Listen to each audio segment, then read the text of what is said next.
Hey guys, it's Charlotte, and today's video is going to be a comedic yet a heavy topic.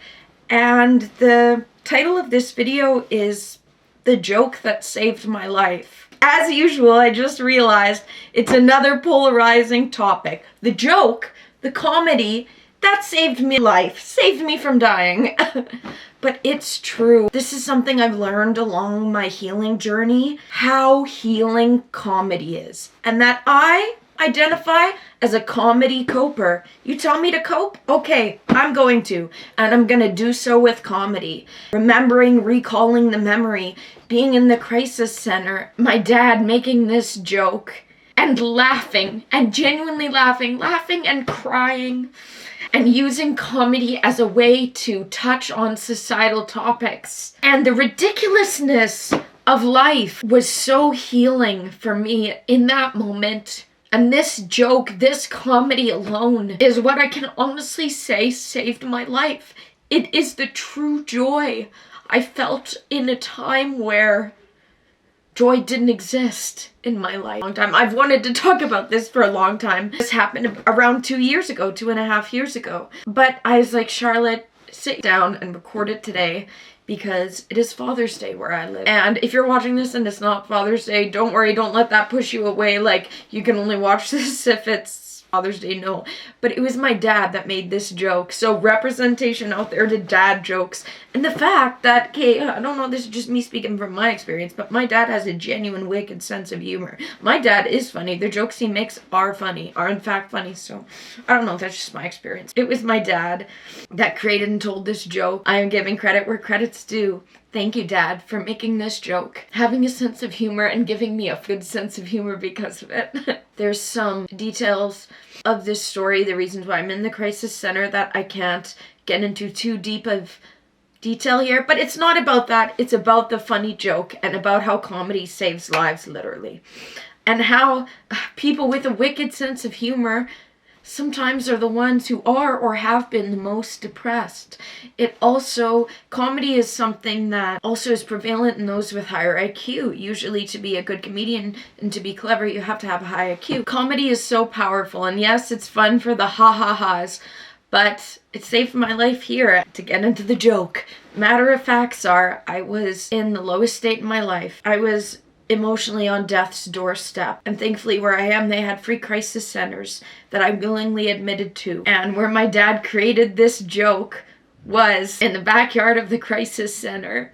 It was overcast because it was in fall time. We were sitting down, we had to sit outside in the backyard because it was around, it was like just post-COVID, so they couldn't have family members coming and going inside the building. So we were sitting outside talking. My family came and visited every day. And I can't remember what first got us on the topic of it, of the joke, what made my dad. Oh yeah, I guess I was explaining how there was 2 beds in the room. So in the room I was staying in, there was another bed where pre-COVID, 2 people of the same gender could admitted in the same room. So you shared a room with someone. But post-COVID and during COVID, you couldn't have 2 people sharing a room.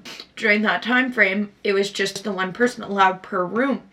But there was another bed in there. This is what set the scene, and my dad never even came in. He never even saw the beds.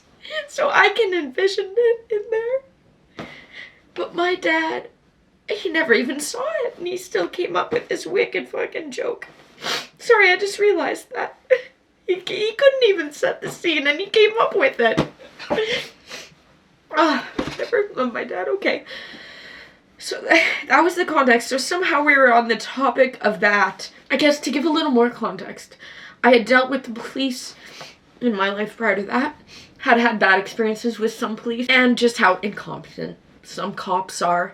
Oh yeah, I think I was talking about how I'm glad that I don't have to share a room with someone else. I am actually liking the COVID rule, the post-COVID world rule for not having to share, because being in such an emotional state with my PTSD symptoms at their very, very worst. I was very thankful and grateful that I didn't have to share the room with someone else. So yeah, I was talking about, yeah, it's nice I wouldn't have to share it because, you know, it's almost body doubling in a bad way. Like, you're like, well, someone else is in this room, so I can't fully relax because there's someone else there, and you wouldn't want to trigger each other.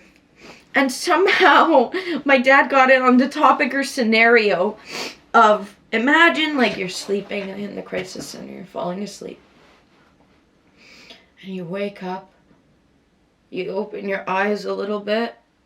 It's the middle of the night, but you still can kind of see because the moonlight is coming in from the window. And you open your eyes, look to the right because the other bed's to the right. And right there, the person's on their bed. They're standing right in front of you, and they're staring at you and looking at you. And when they see me open my eyes, right away, hands up, and they're pretending to sleepwalk, and hands up, and I'm in a state because I just woke up and I'm on the new sedative medication, and I'm just collecting my senses, and as I'm waking up, and the person immediately goes with their hands up to try to create the facade of, no, I'm just sleepwalking, and and then you're collecting yourself, and I'm waking up and just looking, I'm like, you're trying to make sense of what just kind of happened. The other person's fully aware because they're right away up with the hands up. You're like, maybe they are just sleepwalking. You look, and they're just kind of, then you see, and they're slowly just walking back towards the bed. Then my dad came up with that whole kind of situation. The next night, they do it again, but their hands on you. You're waking up and again, but then immediately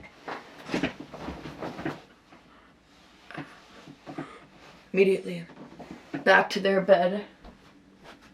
And I guess so, but they keep doing this every night. You're like, this has to be intended. And they keep doing the hands up immediately, like it's intended. This is thought out. They've done this before. This is planned.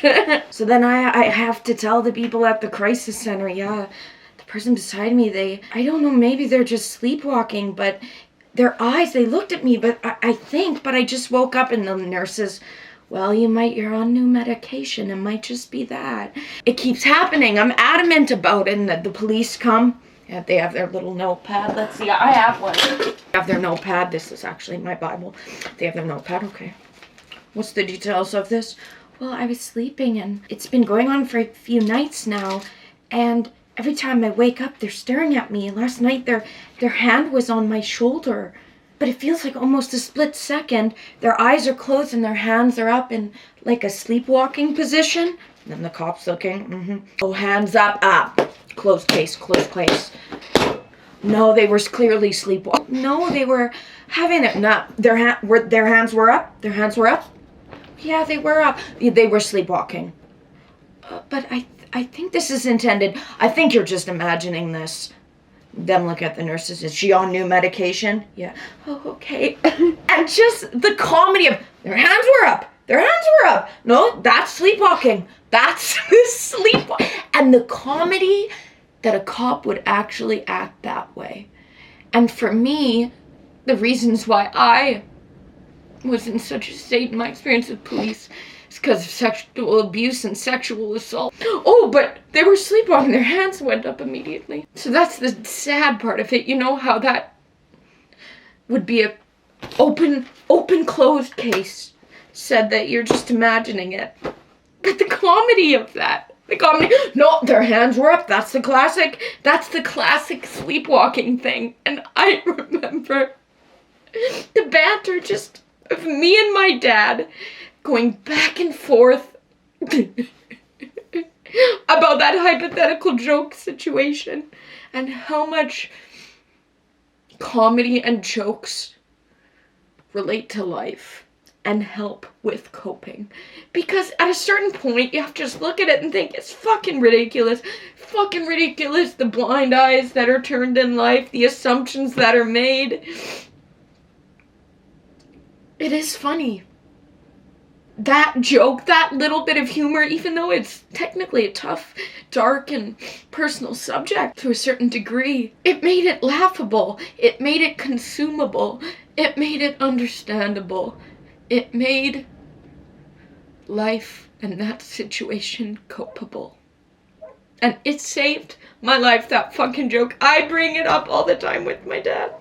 And when I see him today for Father's Day, I'll fucking bring it up again. I'm glad I'm crying now. Get it out of the way so I can just have a normal, nice time with my dad. But I bring this up and we laugh about it still, create other theories around the joke. Like, okay, yeah, what would the cop do? What would you see? Try, no, open, shut, their hands were up, their eyes were closed, they were sleepwalking. Clearly they were sleepwalking. Why are you trying to make something out of this? Why are you making, like, that's how they treat you as the victim. Art imitates life, guys. Comedy imitates life. Fuck. But that joke, and honestly, since then, I've really realized how healing comedy is. That's why I always say that I'm a comedy coper. Yes, I need to pick fun of it. I need to make jokes out of it. I need to make parables, aka metaphors, out of this. I need to have a laugh. And that's why a lot in my life and how I interact with others too, I use, quote unquote, comedy as a way to talk on important subjects. It's a way to make things digestible. It is. And yeah, comedy is life-saving. That's why many with depression, many with trauma are comedians. Comedy sure fucking helps with life. It sure does. Especially when we're in sad states of society, as we are now. But guys, that's the joke that saved my life. I love you, Dad, and fuck the popo or whatever. Yep. Love you guys. Have a laugh today. Have a laugh. Make a joke. Make a bant. Start banting, even if it's just you inside your head joking about a situation. Who gives a fuck? Have a laugh. Love life. God bless you guys.